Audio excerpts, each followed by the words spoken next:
Oke, kita mulai ya untuk kelas Data dan Pustaka pertemuan ke-13.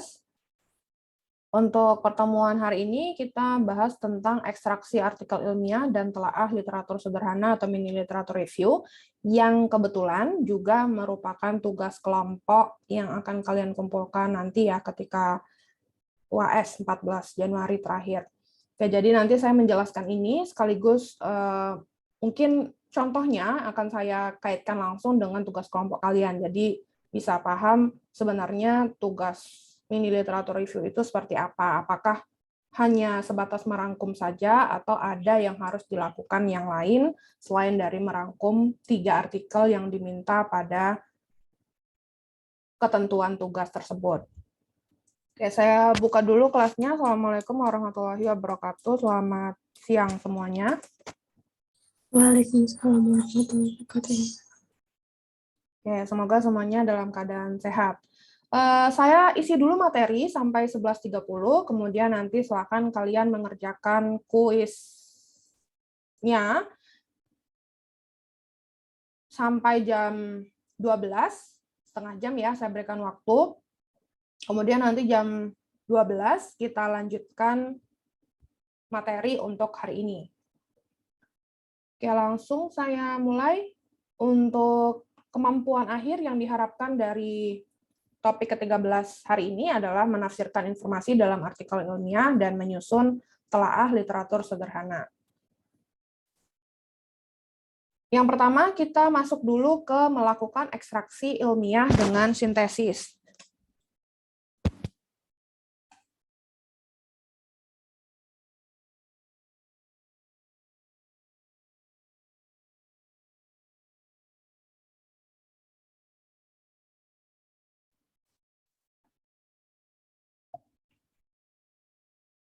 Jadi sebetulnya apa sih sintesis artikel ilmiah? Apakah sama sintesis artikel ilmiah dengan membuat rangkuman atau resume? Mungkin dulu waktu SMA pernah ya ada tugas membuat resume novel atau buku fiksi atau non-fiksi. Apakah sama sekarang sintesis artikel ilmiah dengan membuat resume atau ringkasan dari bacaan-bacaan yang kalian lakukan ketika kalian di SMA? Apa bedanya dengan analisis? Kita lihat dulu analisis. Analisis itu apa sih? Analisis adalah proses penalaran berdasarkan data-data yang dikumpulkan, dapat berupa membangun sebuah model. Model itu bisa visualisasi ya. Jadi kita sudah bahas bentuk-bentuk visualisasi di materi sebelum UTS, ada blogspot, histogram, violin plot, dan sebagainya, atau interaksi antar elemen yang sedang diamati. Sedangkan kalau sintesis, di sini artinya sintesis adalah proses penalaran memahami suatu fenomena dengan berbagai macam sumber rujukan, berarti kan tidak hanya satu sumber rujukan saja, dan diekstraksi menjadi sebuah insight ataupun perspektif baru, namun tidak melakukan perubahan yang mendasar dari sumber referensi rujukannya. Artinya apa? Artinya adalah sintesis artikel ilmiah itu merangkum intisari bacaan yang berasal dari beberapa sumber, kemudian kalian lakukan analisa, menginformasikan ke dalam bentuk tulisan kepada pembaca. Di sini kalau tugas kelompok itu kan pembacanya adalah dosen, tim dosen yang akan memberikan nilai nanti. Apa saja hal-hal penting dari artikel ilmiah tersebut, kemudian diakhiri dengan satu paragraf atau beberapa kalimat di akhir yang menyatakan kesimpulan baru atau argumentasi baru ataupun perspektif baru. Tidak boleh mengubah apa yang tertera pada artikel ilmiah dengan menambahkan opini yang tidak ada buktinya pada artikel tersebut. Jadi sintesis ini bisa dibilang merangkum iya, menganalisis iya, menambahkan kesimpulan atau satu paragraf baru berupa kesimpulan hasil bacaan tadi, iya. Jadi tidak sekedar membuat rangkuman. Begitu juga dengan tugas kelompoknya, tidak hanya membuat rangkuman dari 3 artikel yang diminta, 1 bahasa Indonesia, 2 bahasa Inggris, tapi membuat sintesis, artinya ada satu word nanti hasil akhirnya yang isinya adalah rangkuman dari 3 artikel ilmiah tersebut. Penjelasan sintesis selanjutnya, ini adalah ilustrasinya ya. Jadi bagaimana caranya kita membuat atau melakukan sintesis artikel ilmiah. Ketika kita mencari area kajian dan topik referensi atau sumber referensi untuk karya tulis, di mana kita akan melakukan pemilihan artikel mana yang setuju atau tidak setuju, mana artikel yang pro atau yang kontra, manakah artikel yang mendukung hipotesis kita dan yang tidak mendukung hipotesis kita, itu akan kita jadikan satu bank artikel, dan kemudian kita akan lakukan sintesis dari artikel-artikel tersebut. Jadi tidak hanya artikel yang setuju atau tidak setuju, kita lakukan sintesis untuk semuanya, manakah yang nanti akan menjawab ataupun membantah hipotesis awal yang kita punyai. Jadi di sini topik artikel, jadi awalnya kita kan tentukan dulu topiknya apa. Kemudian dari topik tadi kita cari mana satu artikel yang bagus, 2 artikel yang bagus, 3 artikel yang bagus, dan seterusnya. Kemudian kita pilah artikel itu. Artikel ini mendukung hipotesis saya, artikel ini menentang hipotesis saya. Kemudian kita lakukan analisis, kita buat ringkasan, kita buat poin-poin inti dari setiap artikel, kemudian kita gabungkan, kita integrasikan ketiga artikel tersebut, manakah mungkin variabelnya sama, metodenya sama, atau datasetnya sama, kemudian kita lakukan di akhir, kita buat kesimpulan, kita tambahkan wawasan dengan tidak menambah opini yang tidak ada buktinya atau faktanya dari artikel tersebut.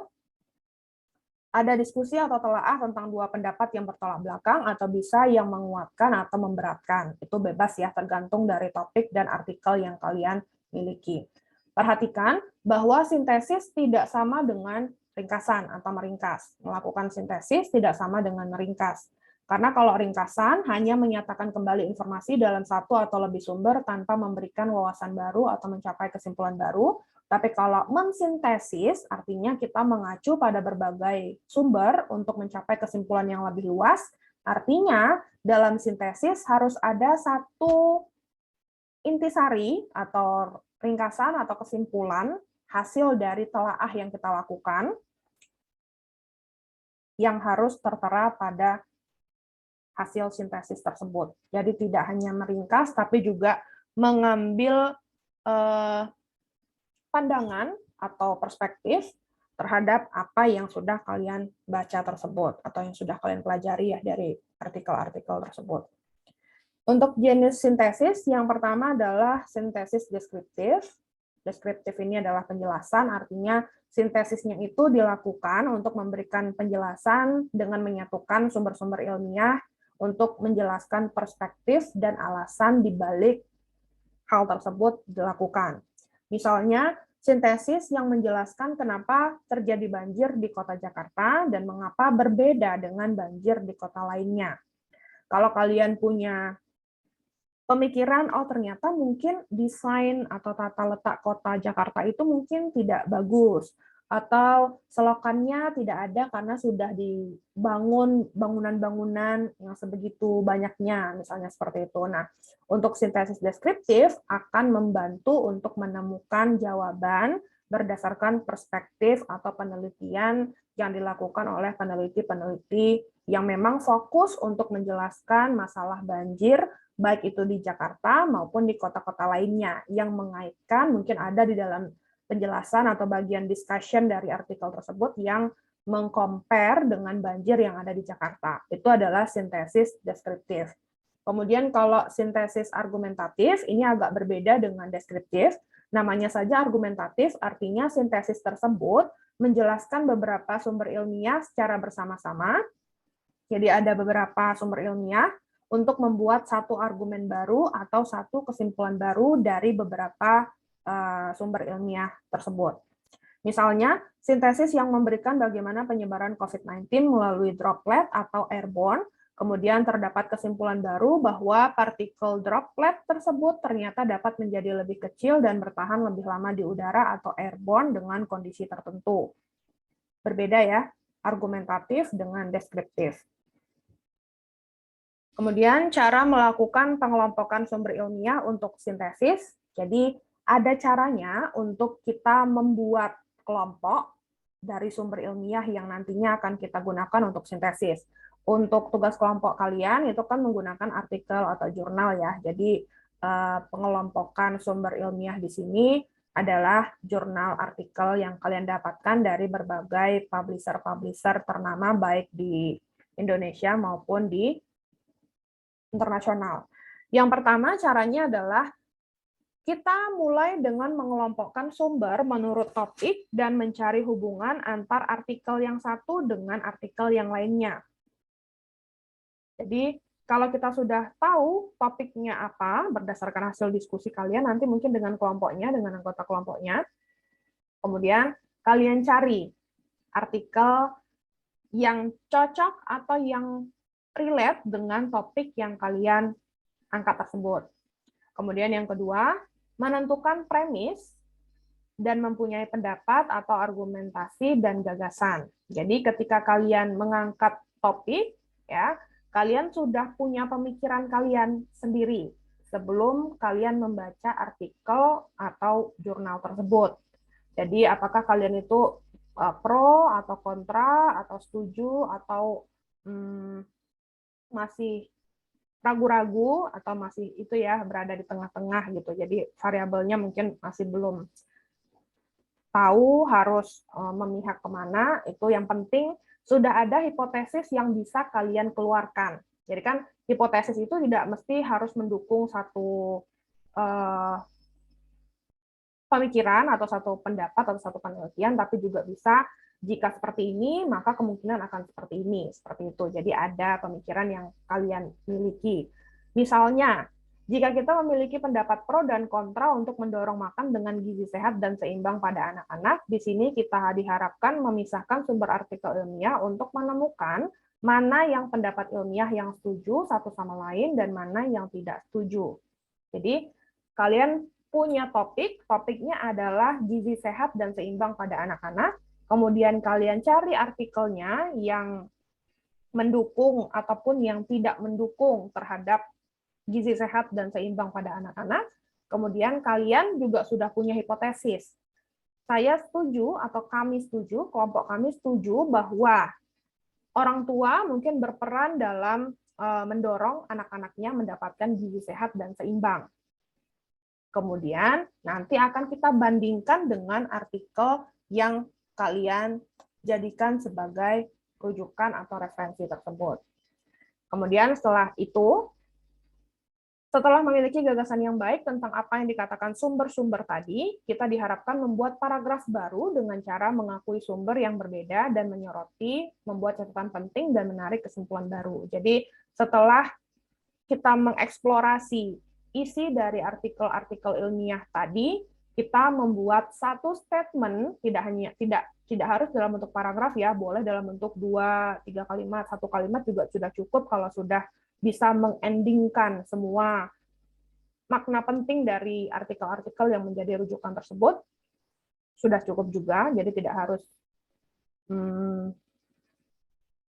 beberapa kalimat, kalau bisa 1 kalimat, boleh, asal ini ya, ada catatan penting dan bisa menarik kesimpulan baru hasil dari mempelajari beberapa artikel yang kita rujuk.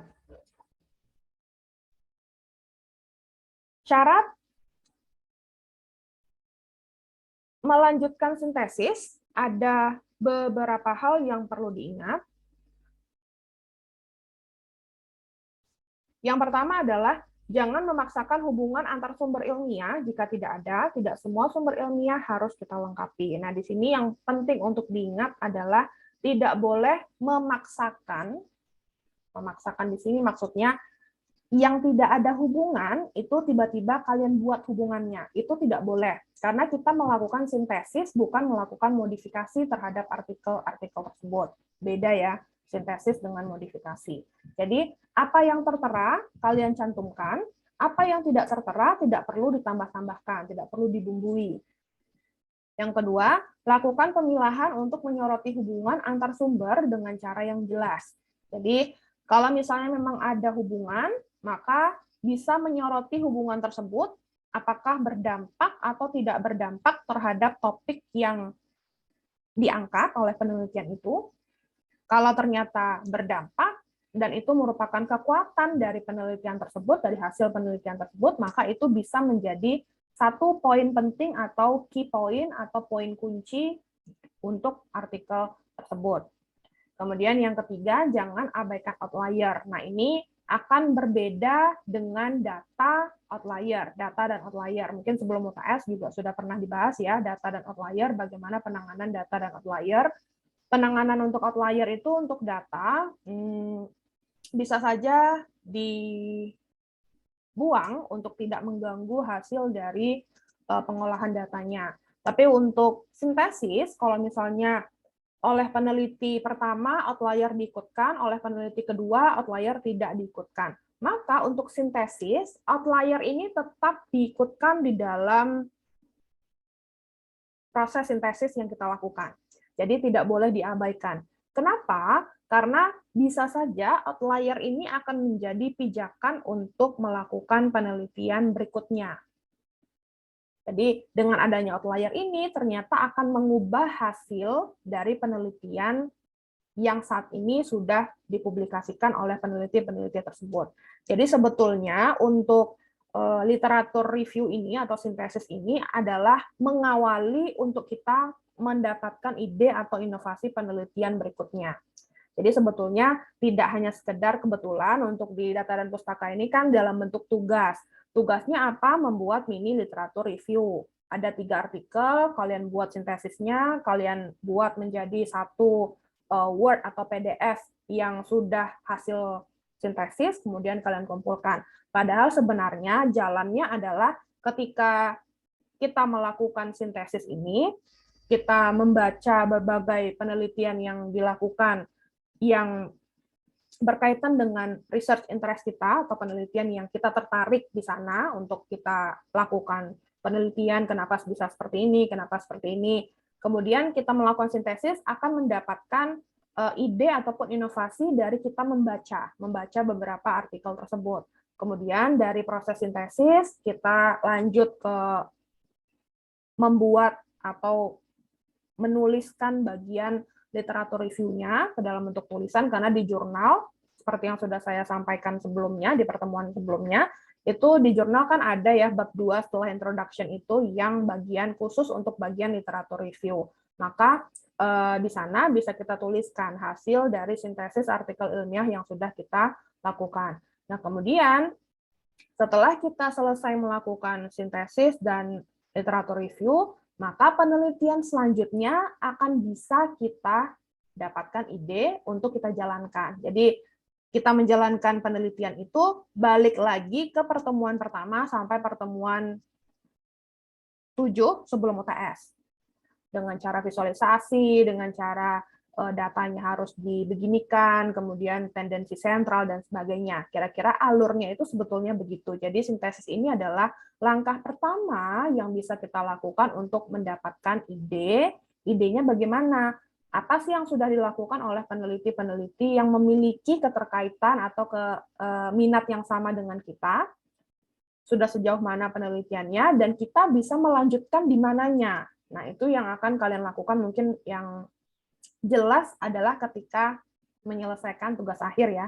Karena tugas akhir pasti ketika kalian mengajukan ke dosen pembimbing, Bu saya mau TA ini, misalkan seperti itu. Nah, kalau disetujui usulan kalian, bisa kalian lanjutkan dengan bagaimana nih penelitian-penelitian yang sudah ada sebelumnya, bagaimana, apa yang bisa kita lanjutkan atau kita berikan inovasi ataupun kontribusi lainnya selain yang sudah dilakukan oleh peneliti-peneliti tersebut.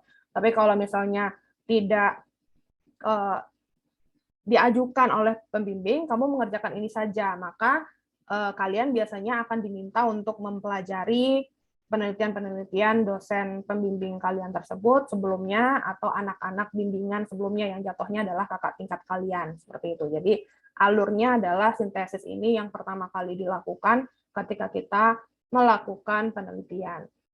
Kemudian yang keempat, yang terakhir, penting untuk mencatat setiap perspektif, bahkan yang tidak setuju dengan kesimpulan Anda yang lebih luas. Karena memang kita berusaha untuk menilai dari artikel tadi, baik yang pro kontra, yang tidak setuju, yang don't, yang do, itu memang akan menjadi tolak ukur ketika kita membuat sintesis. Jadi ada berbagai perspektif, bagaimana cara kita menempatkan atau membuat argumen baru nanti di akhir terhadap perspektif dari berbagai peneliti artikel tersebut. Jadi kalau misalnya kita ada 3 artikel di tugas daftar data dan pustaka ini, maka kita berusaha untuk mendapatkan perspektif dari 3 artikel tersebut.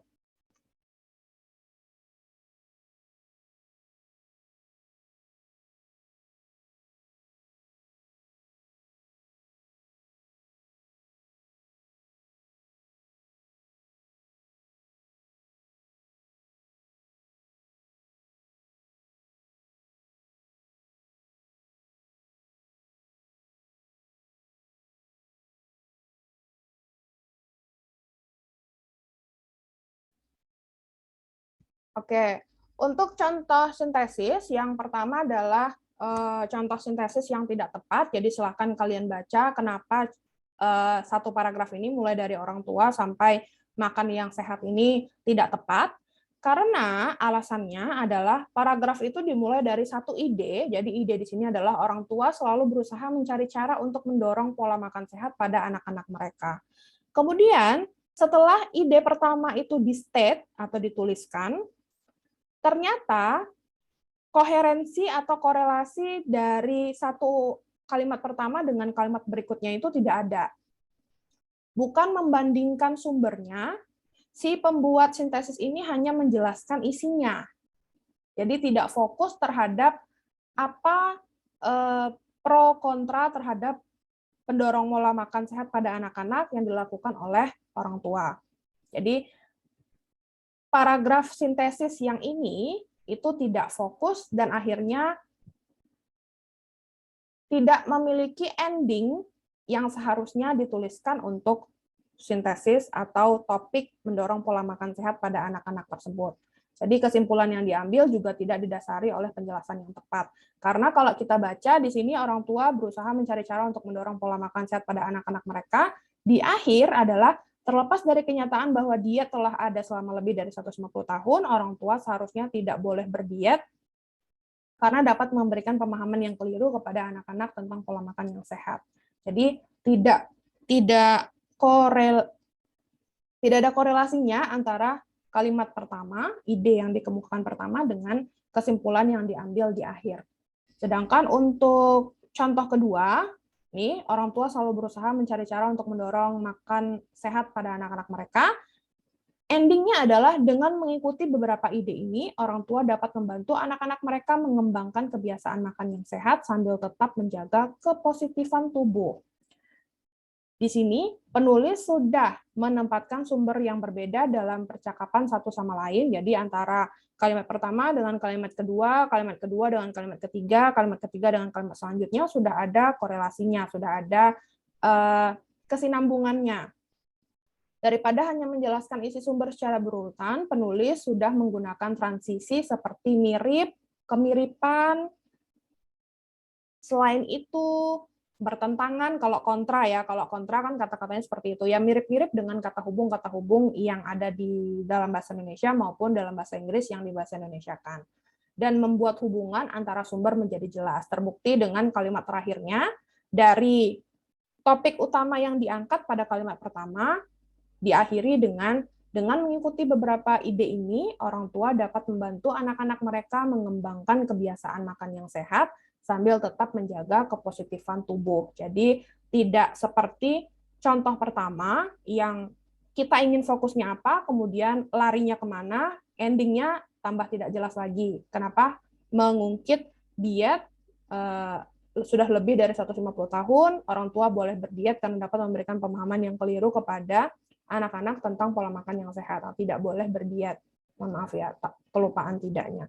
Sedangkan untuk yang kedua, ini lebih baik sintesis yang dilakukan, karena dari kalimat pertama, kemudian memunculkan ilmuwan memiliki cara yang berbeda-beda dalam mempromosikan diet menyeluruh sambil tetap mendorong orang tua tetap mencontohkan gaya hidup gizi seimbang pada anak-anak. Kemudian di State, David R. Just dan Joseph Price, kemudian Elena Pearl Ben Joseph, Martha J. Neper dan Wei Wen Chai, dan seterusnya. Jadi antar satu peneliti dengan peneliti yang lain itu memiliki pendapatnya masing-masing, kemudian dirangkum oleh si penulis sintesis ini. Jadi, apa sih intinya dari pendapat-pendapat para ilmuwan-ilmuwan tersebut? Jadi, terlihat ya bagaimana caranya membuat sintesis. Dan sintesis memang harus seperti ini, harus ada satu kalimat di akhir untuk menutup hasil ringkasan yang dilakukan terhadap artikel atau pendapat ilmuwan atau penelitian yang dilakukan yang sudah ditulis menjadi satu artikel ilmiah. Begitu juga nanti kalian ada 3 artikel yang diminta, kemudian dari artikel tersebut silahkan dicari key point-nya, poin pentingnya dengan menggunakan bantuan dari Excel yang sudah ada di e-learning juga, kemudian nanti digabungkan, kalian lihat mana yang bisa diambil, mana yang sama, mana yang merupakan strength-nya, mana yang merupakan inti poin atau tren dari topik tersebut, kemudian buatkan menjadi 1 kalimat, 2 kalimat, 3 kalimat, atau 1 paragraf baru di akhir yang menarik kesimpulan dari beberapa artikel tersebut. Jadi bukan menambahkan sesuatu yang tidak ada, tapi hanya mengambil dan men-highlight inti dari artikel-artikel tersebut. Gitu ya untuk sintesis. Oke, sekarang sudah jam 11.29, silahkan semuanya yang belum buka e-learning, silahkan buka e-learning. Siap-siap untuk kuis. Kuisnya 15 soal, multiple choice question, atau pilihan ganda dalam waktu 15 menit. Saya berikan waktu mengerjakan, mungkin tidak mau mengerjakan sekarang karena mungkin masih belum koneksi internet masih jelek atau sebagainya. Silahkan saya berikan waktu 30 menit sampai jam 12. Jadi nanti jam 12 akan saya lanjutkan kuliahnya.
spidol bisa jadi liar ini.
Oke, kita lanjutkan.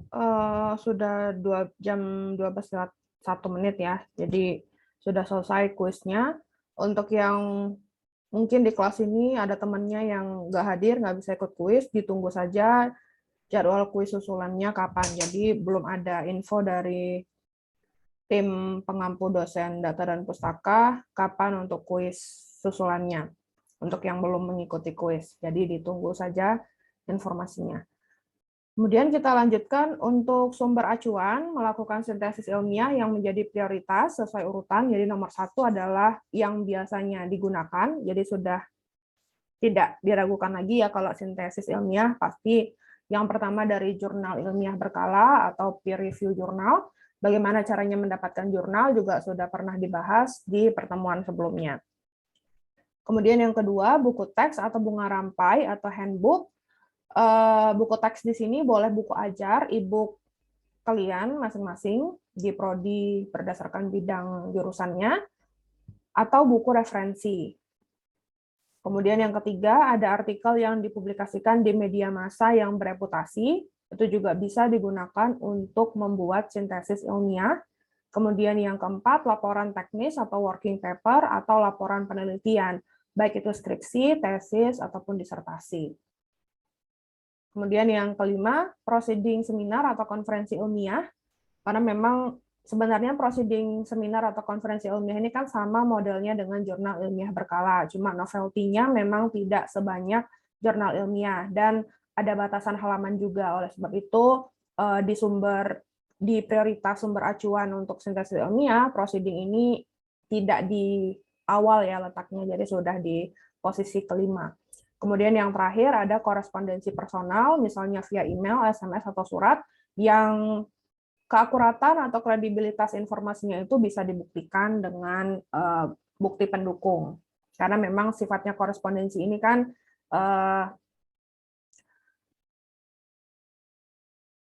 butuh banyak pendukung agar orang-orang yang membaca pun bisa menangkap dan mengerti bahwa korespondensi personal ini adalah hal yang berdasarkan mungkin penelitian atau studi literatur yang sudah dilakukan sebelumnya.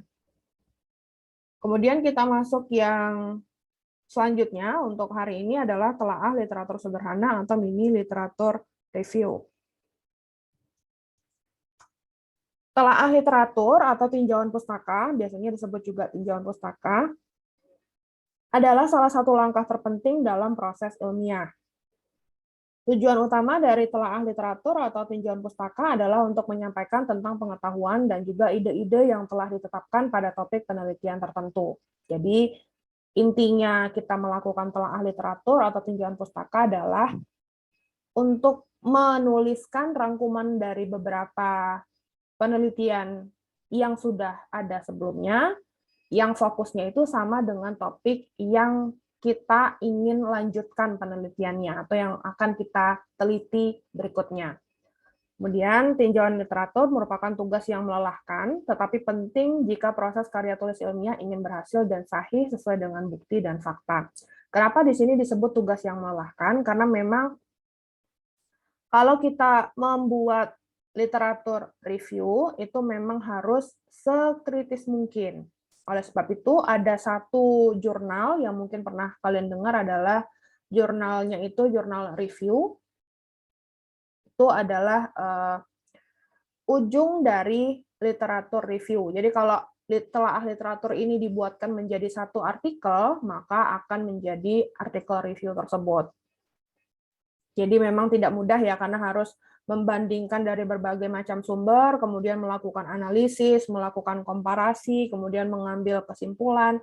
Itu bukan pekerjaan yang mudah. Jadi juga sama butuh waktunya, misalkan pengerjaan TA-nya kalian 3 bulan, membuat satu artikel ilmiah review itu juga bisa menghabiskan waktu 1 bulan, 3 bulan, 5 bulan, 6 bulan, karena belajar untuk mendapatkan informasi dari berbagai sumber. Kalau misalnya ada sumber yang ternyata tidak berkaitan, harus diganti. Ada sumber yang ternyata tidak mendukung hipotesis, akan dicari referensi-referensi lainnya. Jadi kalau dalam penelitian, telaah literatur atau review ini juga memiliki komposisi yang cukup diperhitungkan sama dengan penelitian-penelitian yang basicnya adalah eksperimen. Pentingnya telaah literatur atau pustaka yang pertama adalah mengidentifikasi masalah penelitian, pengembangan, atau penyempurnaan pertanyaan penelitian. Jadi kalau kita punya pertanyaan, ini kenapa ya bisa seperti ini, kita cari referensinya. Kemudian, kira-kira masalah ini sudah ada belum ya yang mengatasi masalahnya berupa mungkin kajian atau mengeluarkan undang-undang dan sebagainya, aplikasi dan sebagainya, itu juga bisa kita cari literatur atau pustakanya. Menghasilkan pertanyaan penelitian yang berguna untuk disiplin ilmu, ya, setiap penelitian pasti akan membantu menjawab paling tidak satu pertanyaan untuk satu disiplin ilmu.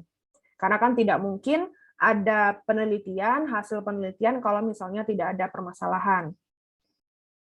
Mencari inkonsistensi dalam pengetahuan ilmiah, perkembangan, pro kontra, temuan terbaru, dan lain-lain.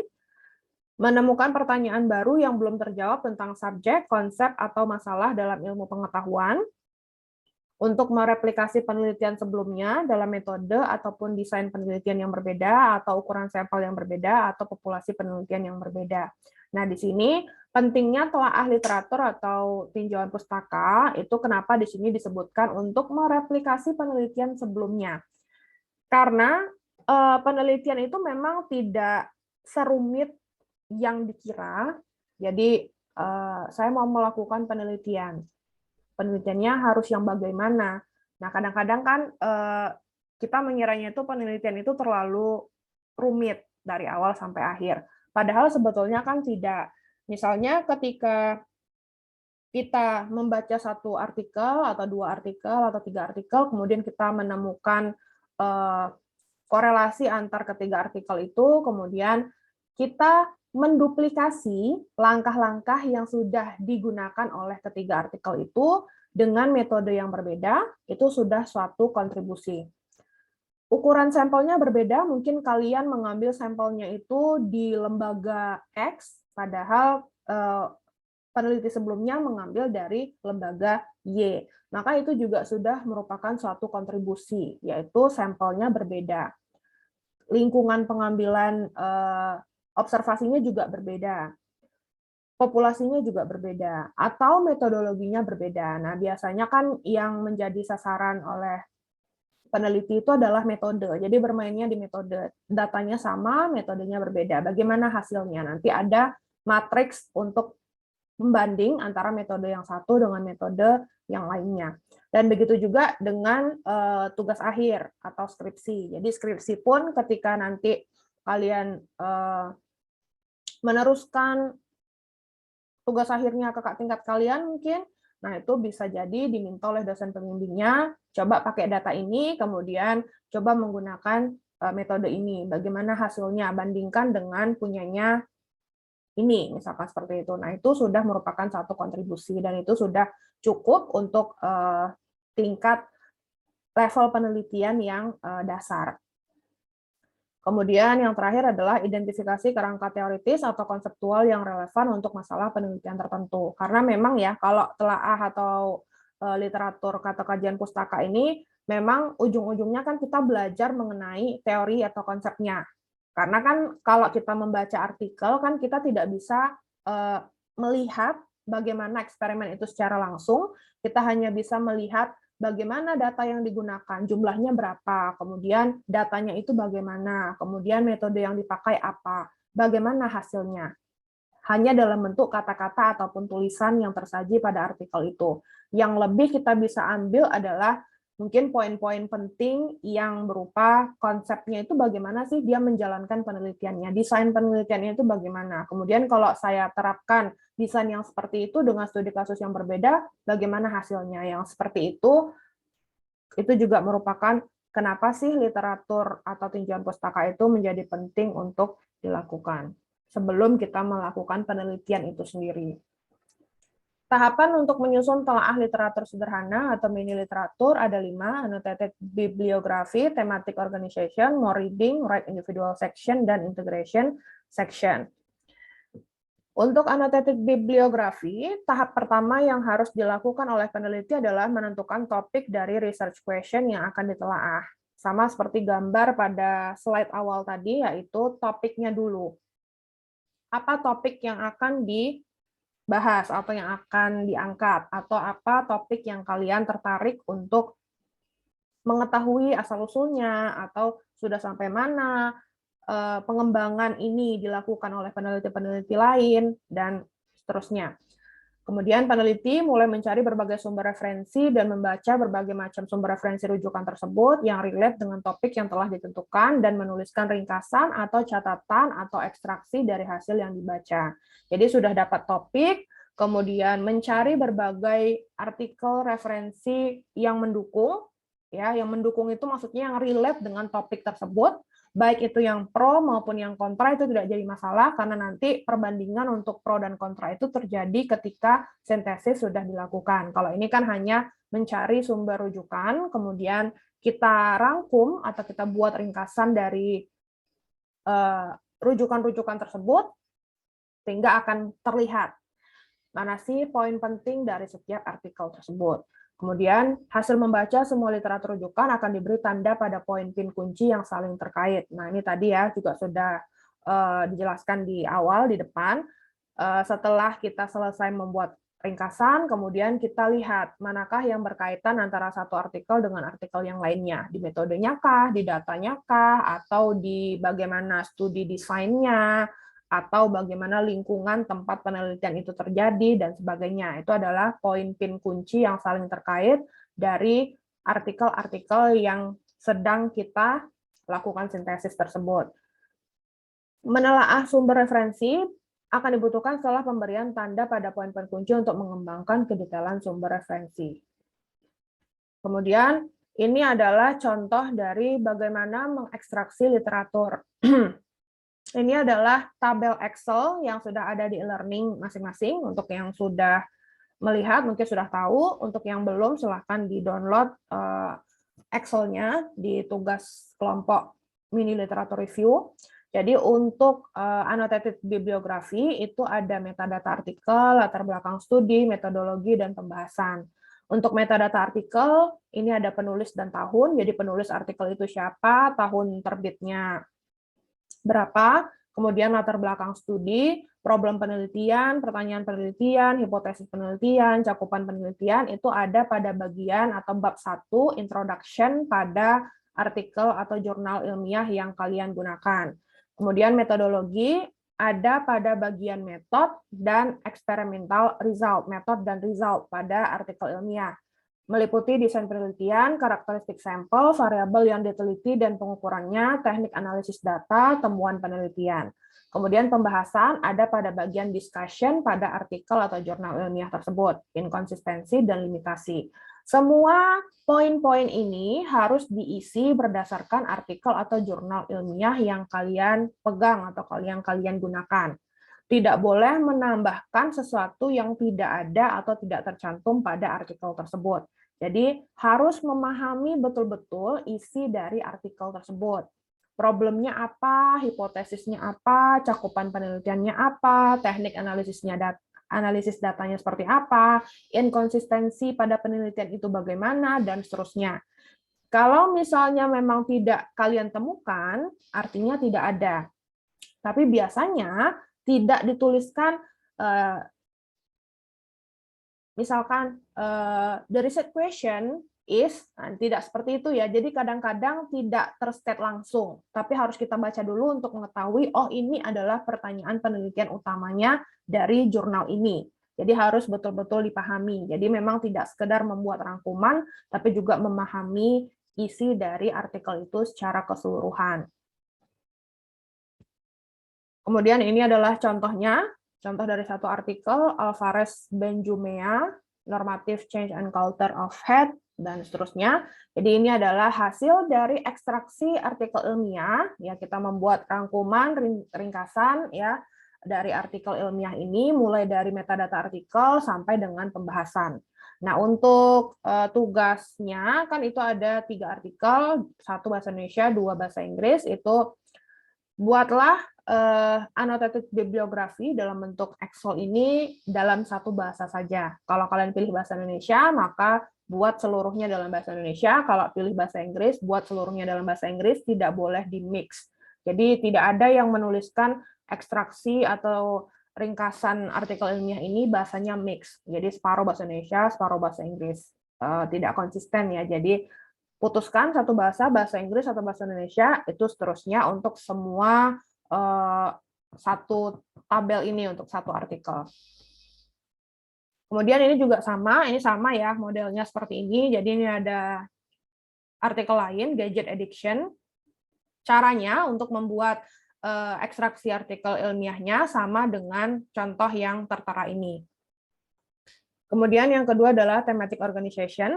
Untuk tahap thematic organization ini adalah si peneliti yang membuat rangkuman mengorganisasikan poin atau tema kunci yang telah dilakukan pada tahap sebelumnya. Jadi tadi sudah dapat ya, kita membaca, kita sudah dapat poin-poin inti atau tema kunci dari penelitian tersebut.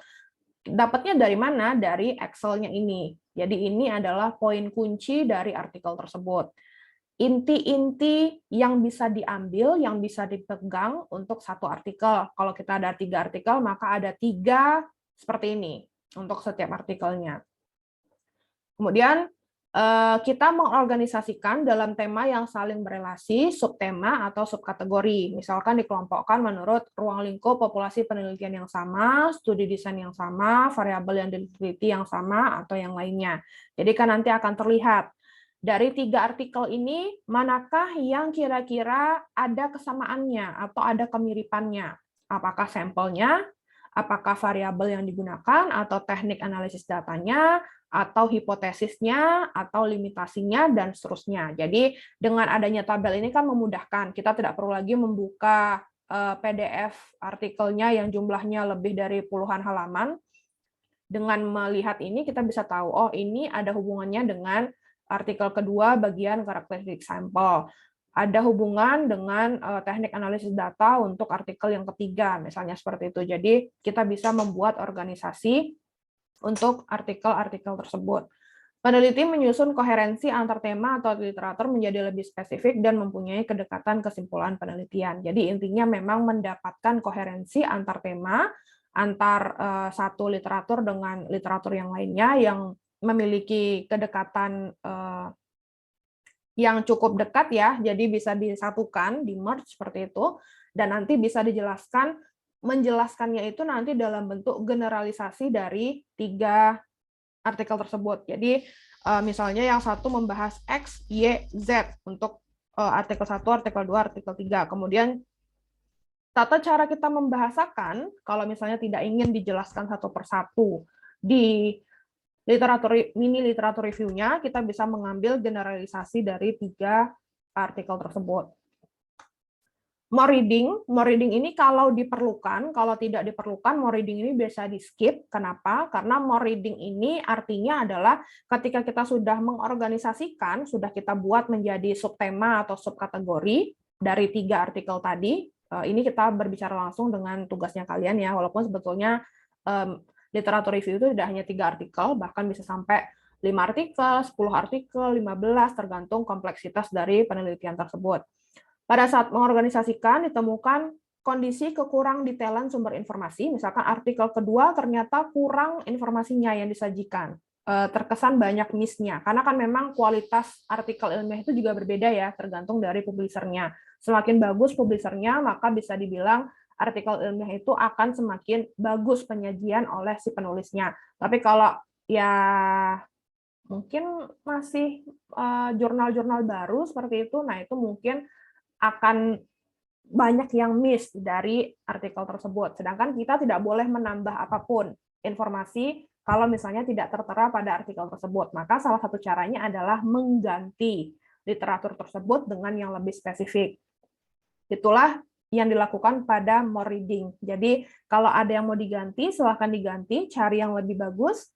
Kalau misalnya tidak butuh diganti, sudah cukup nih, sudah ada hal yang sama saya temukan dari 3 artikel tersebut, sudah ada key point-nya, sudah ada poin kuncinya, sudah dapat semua hal yang saya butuhkan untuk ekstraksi artikel ilmiah, untuk nanti saya buatkan sintesis jadi satu file Word dari Excel tersebut, maka tidak perlu lagi melakukan more reading.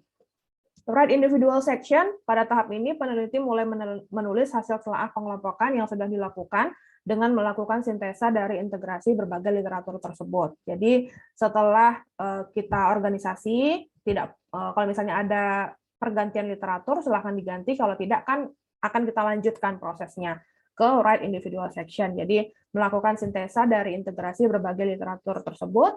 Pada tahap write individual section ini harus sudah dipastikan bahwa organisasi referensi yang telah dilakukan oleh setiap artikel itu memiliki keterkaitan. Jadi ada relasi antara satu artikel dengan artikel yang lainnya. Antar tema juga mempunyai koherensi. Hasil dari pengorganisasian ini akan mendukung peneliti melakukan telaah kritis dan juga sintesis.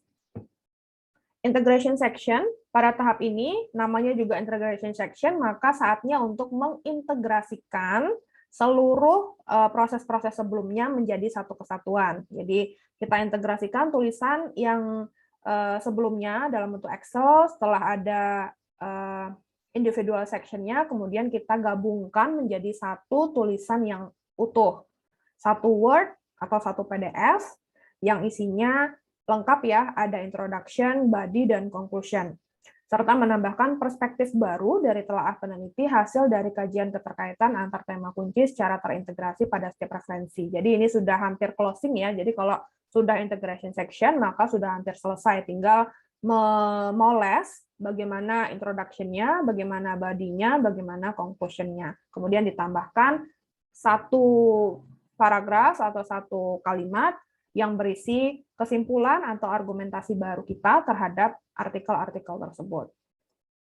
Tahapan menulis telaah literatur atau tinjauan pustaka, yang pertama adalah writing introduction, writing body, writing conclusion. Jadi ini sama saja seperti kita menulis satu artikel ilmiah utuh, tapi dalam versi singkatnya. Jadi untuk telaah literatur ini memang tidak banyak-banyak, biasanya hanya 1-2 halaman, kecuali kalau kita membuat artikel review. Kalau artikel review kan semuanya harus kita sampaikan, tapi kalau untuk telaah literatur saja, apalagi kalau untuk tugas kelompok kan hanya mini literatur review, jadi tidak, paling maksimal adalah 2 halaman Word. Writing introduction yang perlu diperhatikan sama seperti kata-kata introduction. Jadi untuk introduction ini apa yang dituliskan? Yang pertama adalah topik umum yang kalian angkat itu apa.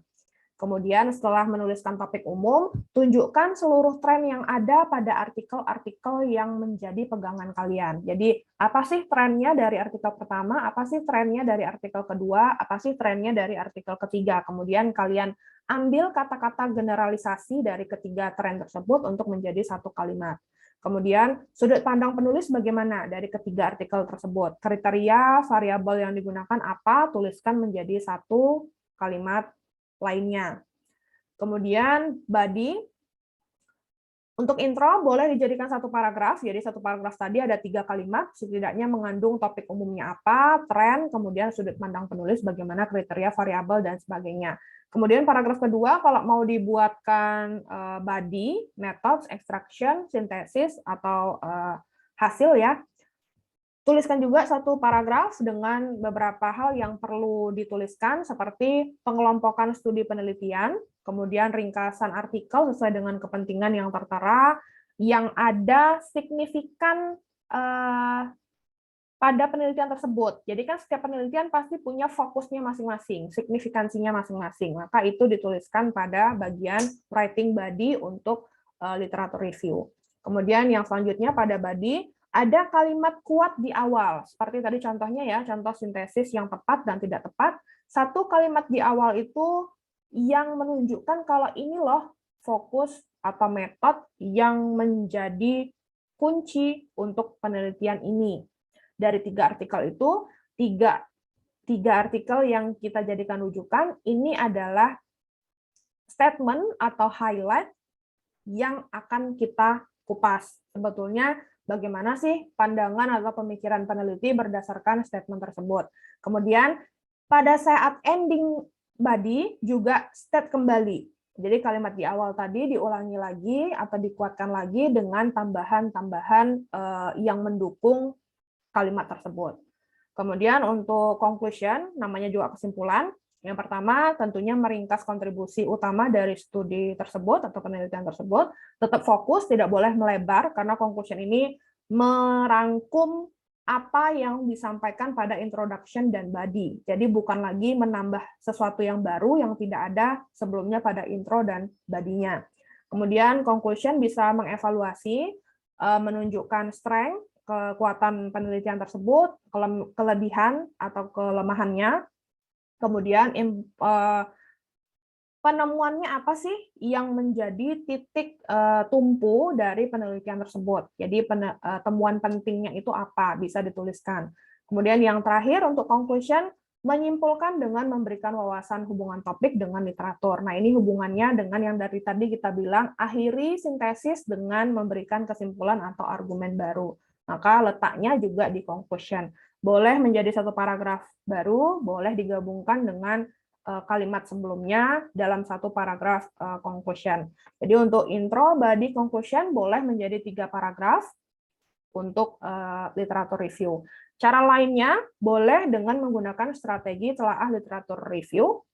Telaah literatur atau tinjauan pustaka ada 4 cara: summary, synthesis, analysis, dan evaluation. Jadi 4 cara ini yang bisa kita gunakan untuk membuat literatur review. Ini adalah contohnya. Jadi di sini ada summary of key research. Jadi semacam apa sih kesimpulan inti dari penelitian dari artikel-artikel ilmiah yang menjadi rujukan kita. Kemudian apa evaluation dan application to thesis atau topik, ya, implikasinya ke topik yang diangkat itu apa. Kemudian analisis dan juga sintesisnya itu bagaimana. Jadi ini ada satu kalimat di akhir, service learning is an excellent way for students to apply their course lesson to real world situation, dan seterusnya. Jadi ada satu kalimat di akhir yang mengakhiri sintesis atau literatur review tersebut.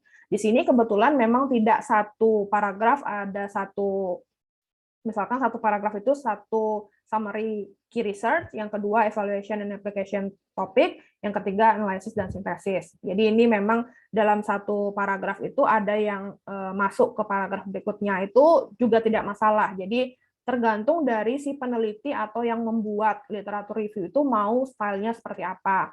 Yang penting merangkum atau ada summary, sintesis, analisis, dan evaluation, atau ada intro, body, dan juga conclusion-nya. Ini juga boleh dalam satu paragraf saja ada semuanya. Ada introduction-nya satu kalimat, ada positioning research finding-nya satu kalimat, elaborating-nya ada diberikan contoh untuk mendukung opininya dia atau hipotesisnya si penulis ini dari berbagai rujukan yang dia miliki, boleh. Kemudian yang terakhir adalah significant research finding-nya, itu diakhiri dengan kesimpulan atau argumentasi baru. Jadi these recent studies have begun to provide insight into how social media use, dan seterusnya. Jadi bebas. Cara menuliskan mini literatur review itu bagaimana, atau literatur review itu bagaimana? Boleh seperti membedakan intro, body, conclusion menjadi 3 paragraf tersendiri. Boleh dengan menggunakan ini, ya, summary, evaluation, analysis, synthesis. Boleh dengan menggabungkan dalam satu paragraf yang berisi introduction, positioning, finding. Maksudnya itu kan ini adalah 2 hal yang berbeda yang digabungkan oleh si penulisnya. Jadi although summary finding using media sosial, jadi maksudnya ada benefitnya, tapi beberapa studi juga menemukan kalau penggunaan sosial media itu poor academic achievement. Jadi dia ingin dia punya hipotesis kalau siswa atau mahasiswa menggunakan sosial media itu ada hubungannya dengan poor academic achievement. Maka dia mengumpulkan artikel-artikel, di mana artikel-artikel yang dia kumpulkan itu yang menunjukkan benefit menggunakan sosial media untuk pembelajaran, for learning. Ada setumpuk artikel yang menunjukkan kalau tidak ada manfaatnya atau malah poor academic achievement ketika student atau mahasiswa atau siswa itu menggunakan sosial media untuk pembelajaran. Kemudian yang ini menjelaskan atau memberikan jabaran-jabaran dari artikel-artikel yang menjadi rujukannya. Ini ada Kirchner dan Karpinski, ada Junko, ada Kirchner, OZ, Melot, Chko, dan Lau. Jadi ada 4 ya, 1, 2, 3, 4. Ada 4 artikel yang dia jadikan pendukung dari statement ini, positioning ini. Kemudian yang terakhir, conclusion-nya. Conclusion-nya adalah argumen atau kesimpulan baru yang diberikan oleh si penulis terhadap isu yang diangkat atau topik yang diangkat. Kemudian karakteristik atau ciri-ciri tinjauan pustaka yang efektif, yang pertama adalah menguraikan tren penelitian yang penting, ya. Apa sih tren penelitian yang penting yang diangkat? Maka itu harus kelihatan di literatur review. Kemudian yang kedua, menilai kekuatan dan kelemahan penelitian yang ada, jadi bagaimana strength dan weakness-nya. Kemudian yang ketiga, identifikasi potensi kesenjangan atau gap dalam pengetahuan. Jadi pasti ya, setiap penelitian itu pasti ada gap-nya, di mana bisa menjadi salah satu potensi terbesar untuk melanjutkan penelitian tersebut dari gap-gap yang ditemukan ketika kita mempelajari literatur atau sumber referensi jurnal artikel tersebut. Kemudian yang keempat, menetapkan kebutuhan untuk proyek penelitian saat ini dan atau masa depan. Jadi dengan adanya literatur review atau tinjauan pustaka, kita bisa mendapatkan ide untuk penelitian berikutnya, baik yang diterapkan jangka sekarang, atau mungkin masih tahun depan atau di masa mendatang.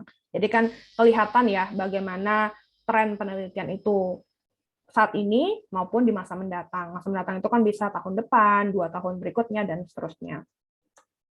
Kemudian tips untuk membuat literatur review, hal terpenting dalam membuat literatur review adalah membandingkan antara konsep, teori, dan hipotesis dengan literatur yang ada. Jadi penting kita untuk mengetahui dulu konsep, teori, dengan topik yang ingin kita angkat berdasarkan literatur atau jurnal artikel yang kita gunakan, yang kita dapatkan dari publisher-publisher tersebut. Kunci utama dari proses ini adalah melihat sebanyak-banyaknya literatur yang ada, betul, yang namanya juga tinjauan pustaka ya, jadi kita mengambil literatur-literatur yang sekiranya mengandung konten yang baik, lengkap, yang bisa mendukung apa yang kita pikirkan, hipotesis kita. Dalam proses ini dicari persamaan, perbedaan yang terjadi antara literatur yang satu dengan literatur yang lainnya, serta mencari alasan kenapa hal tersebut bisa terjadi. Jangan membahas isu yang sudah kadaluarsa, ini jelas, karena biasanya jurnal artikel tersebut itu tidak memperbolehkan menggunakan rujukan yang sudah berusia 10 tahun lebih. Jadi biasanya maksimal 10 tahun. Jadi misalkan kalau sekarang 2021, maka paling tidak terakhir menggunakan literaturnya itu adalah 2011 ya. Ya, 2011. Jadi selebihnya itu sudah tidak bisa dilihat atau sudah tidak kredibel lagi ya, karena sudah kadaluarsa seperti itu. Karena sudah 10 tahun lebih. Kemudian yang terakhir, sumber-sumber rujukan, buku, jurnal, majalah yang diacu hendaknya relevan dan terbaru serta sesuai dengan yang terdapat dalam pustaka acuan. Oke. Ini bisa saya tambahkan untuk tipsnya kalian untuk mengerjakan tugas kelompoknya bagi yang belum, kelompoknya mungkin masih bingung, belum menentukan topiknya. Untuk yang sudah, silahkan dilanjutkan bekerja dengan kelompoknya. Untuk yang belum, tips tambahan dari saya, jika bingung ini bagaimana cara mengerjakan mini literatur review, karena ternyata bukan hanya merangkum ya, tapi harus belajar apa isinya, apa strength-nya, apa weakness-nya, kemudian kalian harus mampu mengambil statement di akhir tentang apa artikel-artikel ini. Jadi tentukan dulu topiknya, ya, untuk dari saya tips yang terakhir sebelum saya akhiri kelasnya, pilih topik yang akan kalian tinjau, entah itu kesehatan, ekonomi, manajemen, teknik atau teknologi, bebas. Kemudian cari satu jurnal dulu, jurnal utama yang kalian gunakan untuk mendukung topik kalian dan hipotesis yang kalian miliki. Misalkan COVID-19 itu teknologinya sudah dikembangkan sampai mana, atau dari segi kesehatan itu sudah bisa dideteksi dari mana, dan seterusnya. Nah, kemudian setelah dapat satu artikel jurnal yang betul-betul menjadi landasan yang sesuai dengan topik yang kalian angkat, lihat referensinya atau daftar pustaka dari jurnal tersebut. Setiap jurnal pasti punya daftar pustaka atau reference, kemudian kalian ambil 2 artikel lainnya dari reference atau daftar pustaka artikel yang kalian pegang tadi. Karena apa? Karena artikel yang kalian pegang tadi itu pasti mengacu kepada daftar pustaka yang dituliskan oleh penulisnya di akhir jurnal tersebut. Jadi sudah pasti ada korelasi, sudah pasti ada koherensi topik, sudah pasti poin-poinnya itu ada yang beririsan. Dan itu bisa menjadi tolak ukur bagi kalian menuliskan literatur review-nya dalam bentuk tabel nanti dan juga di-convert menjadi satu tulisan literatur review di akhir dalam bentuk Word atau PDF. Jadi itu ya tips dari saya bagi yang masih bingung mau bagaimana ini tugas ini literatur review-nya. Tapi kalau sudah ahli dalam menentukan, oh ini ada hubungan dengan topik yang kami angkat, hipotesis kami, untuk jurnal yang lainnya, di luar dari referensi jurnal yang satunya itu juga silahkan. Jadi memang style setiap orang akan berbeda bagaimana caranya untuk merangkum atau membuat suatu literatur review. Tapi kalau yang masih bingung, setidaknya cara yang saya sampaikan tadi itu adalah cara terbaik dan cara termudah. Sehingga tidak perlu lagi mencari dari artikel atau publisher yang berbeda, yang belum tentu ada kaitannya dengan artikel pertama yang sudah kalian pegang sebagai pegangan kalian tadi. Jadi lebih baik ngambil langsung dari daftar pustaka artikel tersebut, itu sudah pasti kalian dapatkan semua intisari untuk literatur review-nya. Oke, itu yang bisa saya sampaikan untuk pertemuan hari ini. Jadi ini juga merupakan pertemuan terakhir untuk kita membahas mengenai literatur, topik, dan artikel ilmiah, karena minggu depan itu sudah pertemuan terakhir dan kita akan membahas sesuai dengan RPS dan kontrak kuliahnya itu tentang bagaimana caranya membuat referensi atau daftar pustaka otomatis dengan Mendeley atau Zotero. Jadi ini adalah pertemuan terakhir kita membahas tentang artikel ilmiah. Kira-kira itu yang bisa saya sampaikan untuk pertemuan hari ini. Yang masih ada pertanyaan, silakan tuliskan di forum diskusi kelas e-learning yang sudah saya sediakan untuk minggu ke-13, jadi nanti akan saya reply atau minggu depan sebelum mulai perkuliahan akan saya jawab langsung pertanyaan-pertanyaan yang ada di forum diskusi bagi yang masih ada pertanyaan. Tapi semoga apa yang saya berikan hari ini itu bisa membantu untuk kalian bagaimana caranya mengerjakan tugas mini literatur review-nya. Masih ada waktu sekitar sebulan ya, sekarang tanggal 16, dikumpulkan tanggal 14 Januari. Masih ada banyak waktu dan cukup waktu karena hanya 3 artikel yang diminta untuk kalian lakukan sintesis dan membuat literatur review-nya. Oke, saya akhiri pertemuan untuk minggu ini. Kita ketemu lagi hari Kamis minggu depan. Semoga tidak ada halangan ya. Untuk pertemuan terakhir minggu depan, saya tutup kelasnya. Terima kasih atas kehadiran dan partisipasinya. Assalamualaikum warahmatullahi wabarakatuh. Selamat siang semuanya. Waalaikumsalam. Terima kasih. Terima kasih, Bu. Terima kasih banyak, Bu. Terima kasih.